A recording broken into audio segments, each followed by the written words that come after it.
Let's start our live stream now. We're in France. Okay?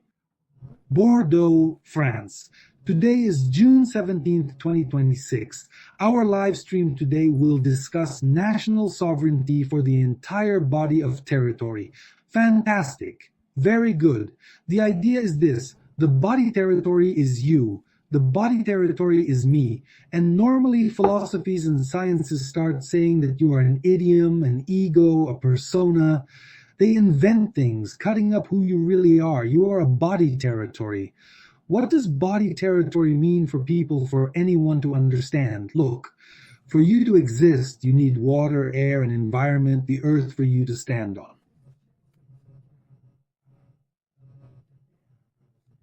Gravity is for you to exist. You have a body territory. What do you eat? Where does your food come from? Where does your water come from? Where does your energy come from? Where does the internet come from? Where did the air come from? So you are a body territory. You are a volume of things. And this body territory unity, if it is sovereign, the country gains sovereignty. Because for me, it is very clear that a body territory is the minimum unit of the state. The Brazilian state is composed of all Brazilian citizens. Every Brazilian citizen, every body, the territory of each citizen. This changes everything. So when we start thinking about national sovereignty, we have to think about personal sovereignty, the sovereignty of one's body, territory. How are you thinking about it? How are you perceiving it? I was very happy because my brother is a musician and started doing doctoral studies. And now he has to write articles and things like that. And his speech is like this, Jackson, all that story I lived with, narratives of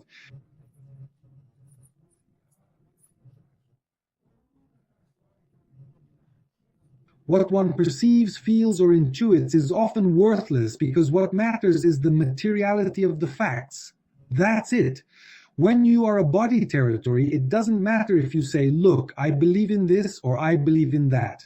What matters is where is the water, where is the food, where is the drink, where is the place to land, where is the place to rest, where is the place to work.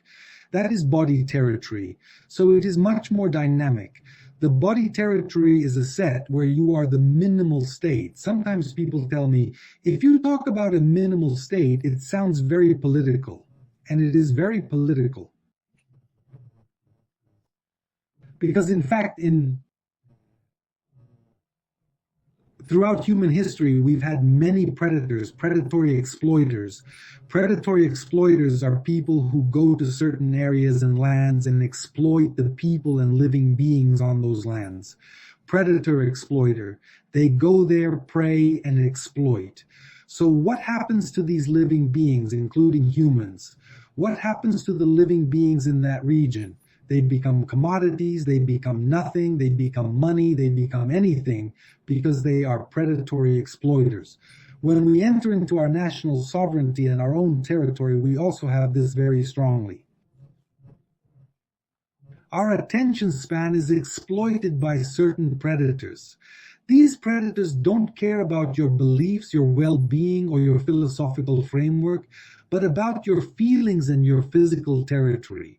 These predators, want to place you within a cause.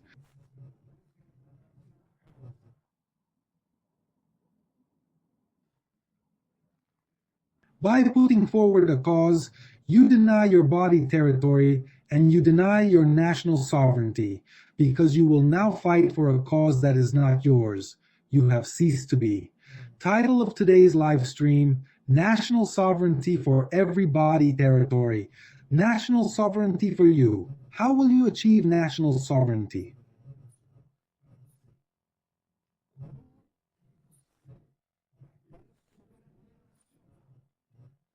Because you are a unit of the state. National sovereignty begins with you. It begins with the natural, non-obsessive, natural control of your attention span.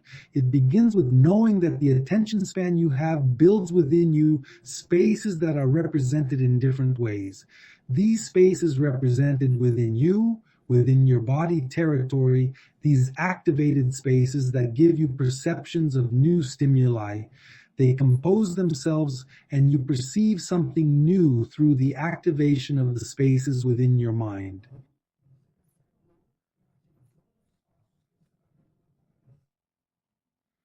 Sometimes this can be complicated because we normally think about a lot of things in philosophy, in religion, in science, in culture, and how that is and how we are interpreting these things. And sometimes we get lost. But when we were babies, 2, 3 years old, 1 year old, we weren't lost. We were pure body territory. Then comes language, words, concepts, beliefs, and faith. And then what? And customs and traditions. And then this child gets led astray and starts defending things that aren't always in their own best interest. I'm going to explain something to you that might work well in this live stream, but I'll continue explaining it later. I think you know what a Cartesian axis is. I'm trying to put here that 3D axis, a kind of corner, a square that has length, height, width, you understand? 3D, 3 dimensions.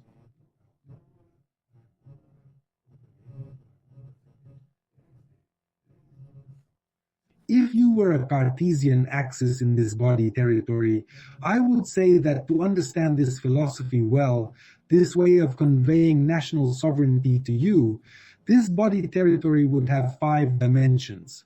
I mentioned it in the previous live stream, and I'm repeating it now. 5 dimensions: length, height, and width, movement, and qualia. What is the brilliance? It's the quality of the space, the quality of the thing, an extra detail. Movement is movement. So you, body territory, begin to perceive yourself as a Cartesian axis with 5 dimensions.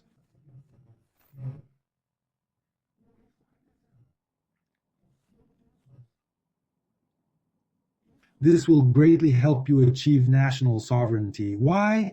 Because every time you perceive something, the perception of what you are looking at is composed of what is activated within your body territory. The stimulus comes through sight, hearing, smell, memory, and it is processed and creates a representation, a space within you. This space is within a 5-dimensional body territory: length, height, width, movement, and width. These activated spaces can give life to you. Do they give you activated spaces?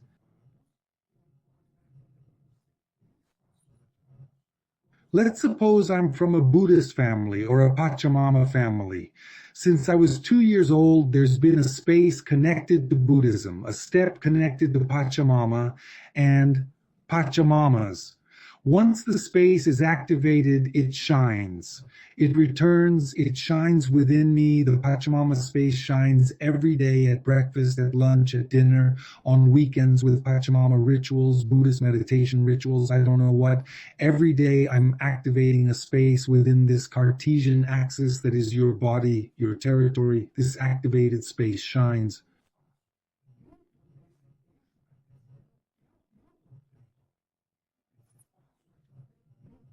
And then it goes out again. It shines, then it goes out again. It becomes almost like a star that keeps pulsating in that space. The Buddhist space, the Pachamama space, the space of this or that culture pulsating within you.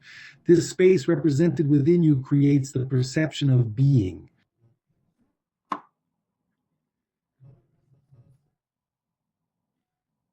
Buddhism, Pachamama, or even Christianity might have a personal benefit for you. Okay, but at 1 year old, you didn't have that understanding, and that benefit isn't so real. Often we adopt a religion or an ideology to believe in, to do. So ideology, belief, or even faith is for doing. But often I only activate these spaces and there's no doing, because this space that I'm stimulating all the time has to do with an afterlife. Look, life after death doesn't exist.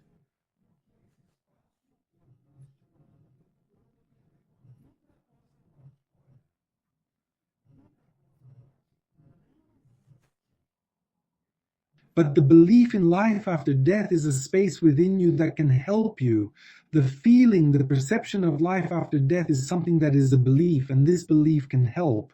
So the materiality of life after your death doesn't exist in itself. It doesn't have that materiality. There's no way to prove it because it doesn't exist. Yes, but when I believe in life after death, there's a space within my body, a territory that can help me up to a certain point, then it hinders me as well. But sometimes people continue with this help. But this help from life after death cannot cause your body a territory. Create harm to your own body territory or to the body territory of another who doesn't believe as you do. Did you notice? National sovereignty for the entire body territory. So the most important thing for you is, in this behavior map I'm giving you, is for you to understand the following. Look, before noticing things every day, what am I being?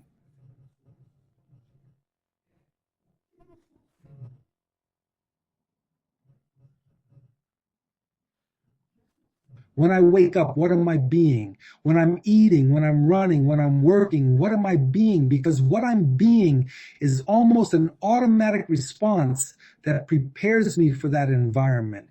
I'm taking a walk. What I'm being depends on the brain activations I had a little while before, and I am being something. By being something, I've already left spaces within that 5-dimensional Cartesian axis, which is you, which is your body territory.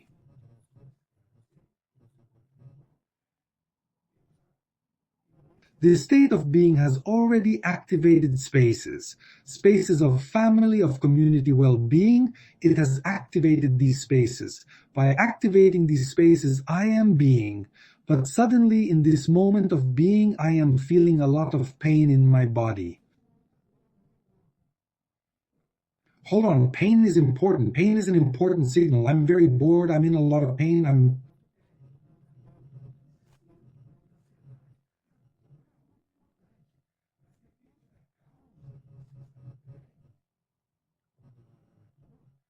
A lot of despair. I'm the cause. It raises the threshold. The cause has a threshold and lowers the sensation of pain. So you make all pain be projected. Let's exterminate the enemy because the pain disappears. That's a lie. I'm a lie, okay? Because normally the predator, the exploitative predator, will normally create groups. These groups that have a certain identity will create enemies. And these groups are created without givasa. Look how interesting the term I'm talking about is. Givasa again. Givasa is us. We are together. There are groups in which the Givasa is false.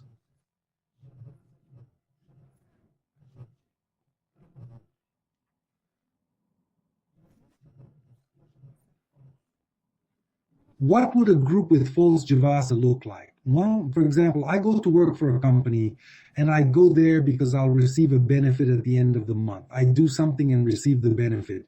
Doing something and receiving the benefit is work, it's labor, it's valid.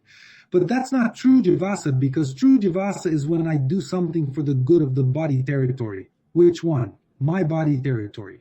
Okay, but in this body territory where I am here, in this room or in this place or in this neighborhood or in this city, there are more people, there are more body territories.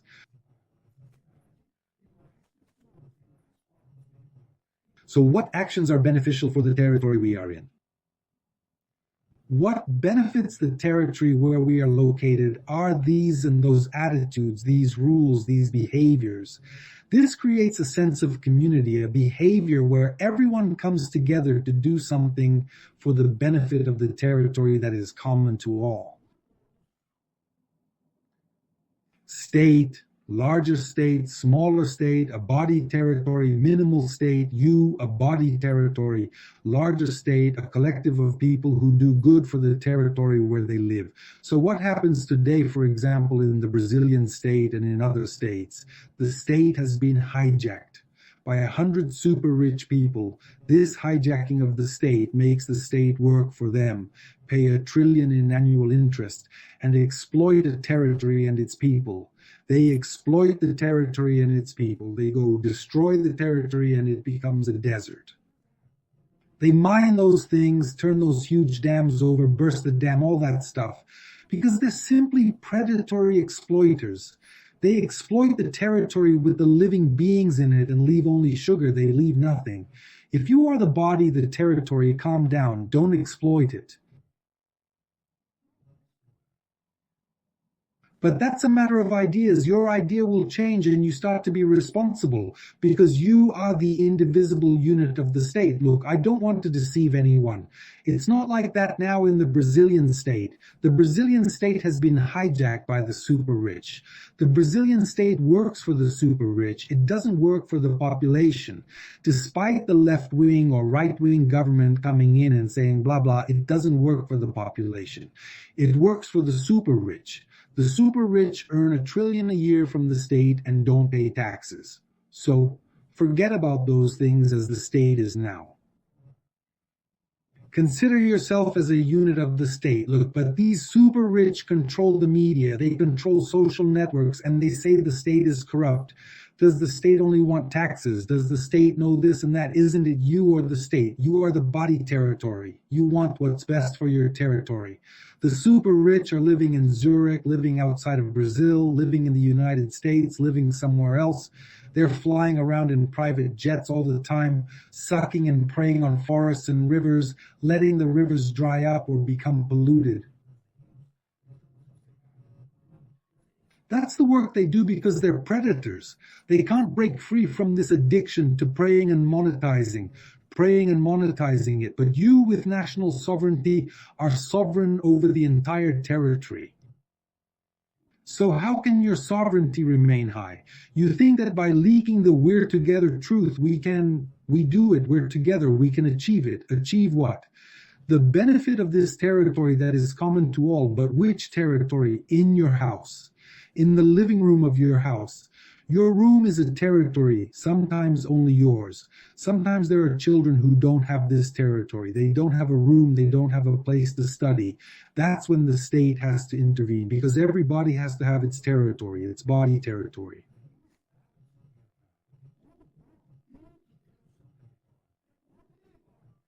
Each body needs its own den, its own territory, its own little house, its own place to call its own. That territory gives a person self-esteem and creativity. They need a body territory. But if you're living in a house with 4 or 5 people, the living room is a common territory for all 4 or 5. And the well-being of the living room is the well-being of the territory for this collective, for these people, we're all together. And it benefits everyone. And here we start to have laws, rules, and norms for the living room to be tidy and good for everyone. And your room, good for you. Sometimes we just don't have, I'm not very organized, and some people are just as organized or even worse than me, and their rooms end up very messy. And when a room is very messy, there's a certain stress that a person doesn't realize. They have to organize, put things in their place, harmonize things, and by organizing this territory, the perception of being improves. Because you are not just that, you are the territory around you. And your national sovereignty in your body and territory depends on this idea of yours. It depends on the construction you make of your internal spaces. Let's go.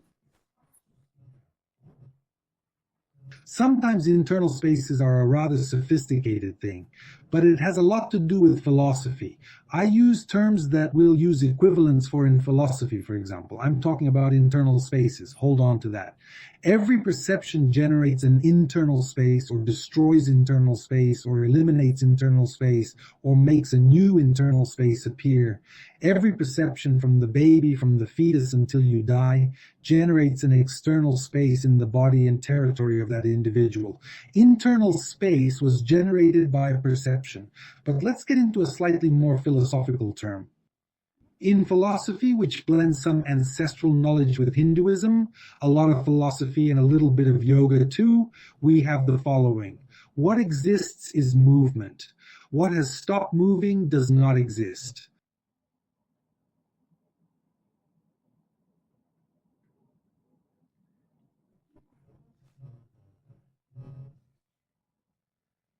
That's why sometimes in some videos, some live streams, you see that people put a different background because the one in the background you can notice doesn't move.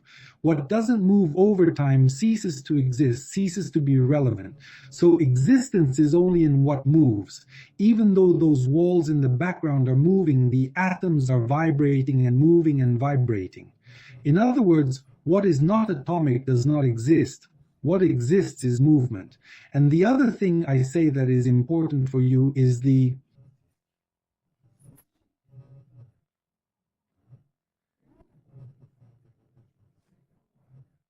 difference lies in how intense things are for you.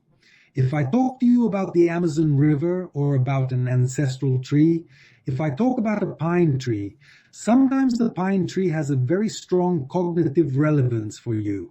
Remember your childhood? It brings back many more memories. The Amazon River gives you goosebumps. For someone else, it doesn't. What is it? How strong? How...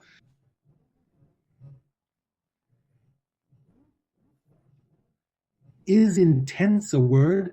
How strong is it within you? How relevant is it to you? It's qualia, but that word, that meaning moves within you. Sometimes, today I spoke with a researcher here at OTBM. I'm in a human meeting.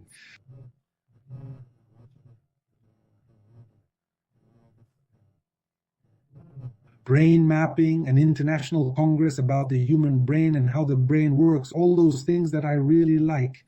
In the meeting with this researcher, she said, my specialty is this. You have a concept, you develop a new concept, and how can this new concept now reflect the words?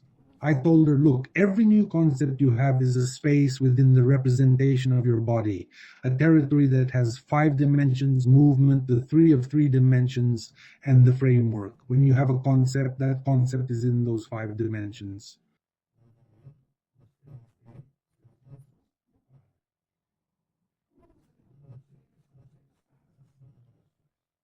When you take all these concepts from the 5 dimensions and project them through speech, that speech has a restriction on the concept. You speak 3 or 4 words trying to reflect the concept. When you speak, it's a representation of that concept you wanted to convey. But when you finish speaking, you can reinforce that concept and you start to believe that this thought with these words about this concept represents the whole. That, to me, is human karma. You begin to believe that words represent the entire concept.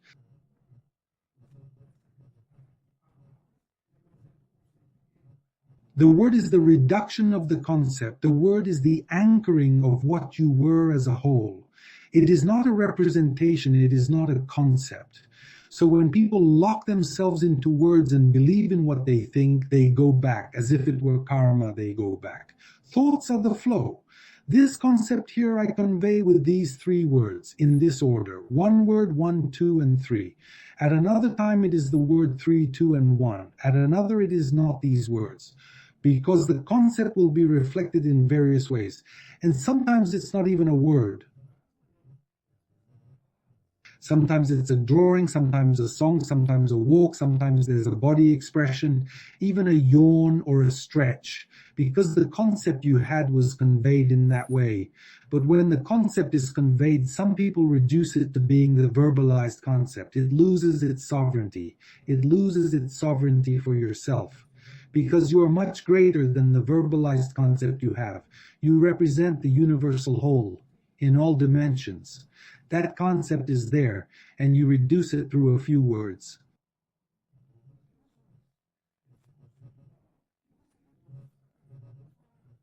If you did a postdoctorate in linguistics or something similar, the vocabulary is more sophisticated. If you do a postdoctorate in philosophy, the vocabulary is different. And mathematics? Other words. Yes, but the concepts you were reading were noble. Sometimes language facilitates the elaboration of portraying, anchoring them in those words. Anchoring. It's not about being the concept. It's not about reducing being. And that's where national sovereignty is important. To let yourself be carried away by verbalized concepts is to reduce being to verbalized concepts. That reminded me a lot of my brothers saying, well, enough with the narratives. I don't accept narratives anymore. I want to see concrete reality. And every concept you verbalize is simply a concept, a reflection of the reality you feel. Because that reality, that perception, including that belief, is inside you. But verbalization only reflects who you are. So that's why this live stream today, national sovereignty for every body of territory. And then you can see that you can achieve it within yourself in your whole life. If you are a Christian, for example, if you're a Christian, you've probably heard the words Bible, Jesus, and God more than 5,000 times. Jackson, why are you saying this? Because every time you heard the words Jesus, Bible, and God, a space inside you switched on. Switched on. That switched on space is what you use to perceive what comes from outside. Yes, but if you were Muslim, those were different words. It wasn't Jesus, it wasn't God, it was Muhammad. And if you were Buddhist, it wasn't the Bible either. It was Buddha, it was meditation. Those were different words. These spaces will be active and immanent within you. With these spaces, movements, evolving, rising, shining, disappearing. This movement creates dynamism, creates temporality, creates a sensation that helps you perceive new stimuli. Yes, when perceiving our stimuli, you have the responsive part of knowing, oops, what am I being? What am I being? I'm perceiving this, but what am I being? I'm being, as the Bolsonaro supporter says, I'm being a PT supporter. I'm an atheist. I'm being a Christian. I know.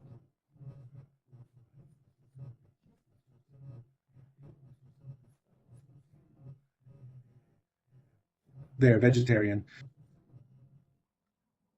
You are being, by being, you are perceiving that which contributes to your continued being, because you only perceive being what you are. But if you have these spaces where you can stimulate with different words, different spaces, you can change the way you are. And that's where a word I talk about a lot comes in, which is yourselves.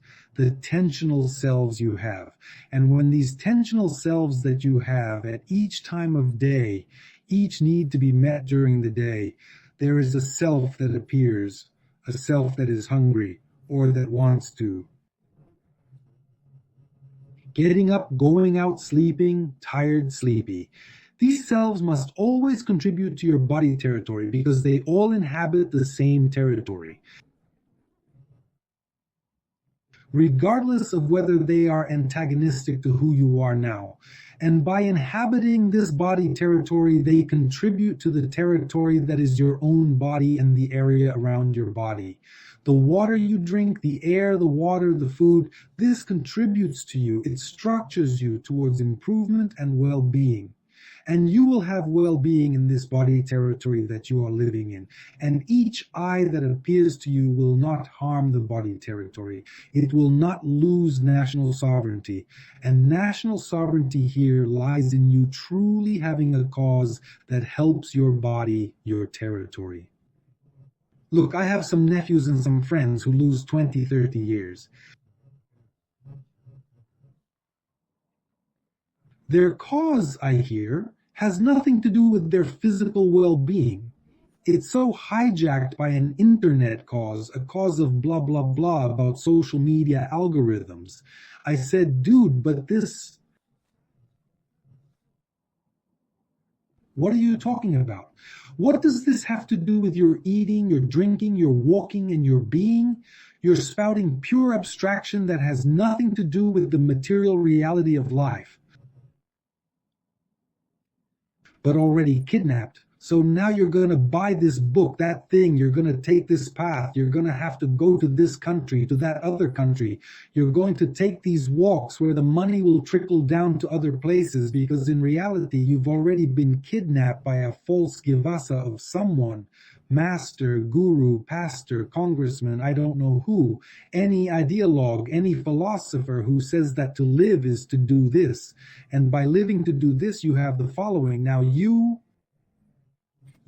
as this way of living, manage to enclose these things in consumption, in material things, and the predatory exploiter consumes this mass of people and ends up destroying national sovereignty, destroying the critical thinking of these people. And now the predator, the predatory exploiter, is turning social media algorithms into things, creating small groups and locking these groups in a certain way for consumption. Consumption of your attention, consumption of your things. So folks, I wanted to leave this with you with much affection. National sovereignty for the entire territory. You are the minimal state. You are the smallest division of the state. You have executive, legislative, and judicial power within you. You do things, you plan things, and you judge the things you've done. And you have the freedom to structure, and it depends on what you activate on the spaces within yourself. What you activate in terms of perceptions within yourself will change your future perception of things, and you can control that. Good luck to you all. Until next Wednesday, a big hug.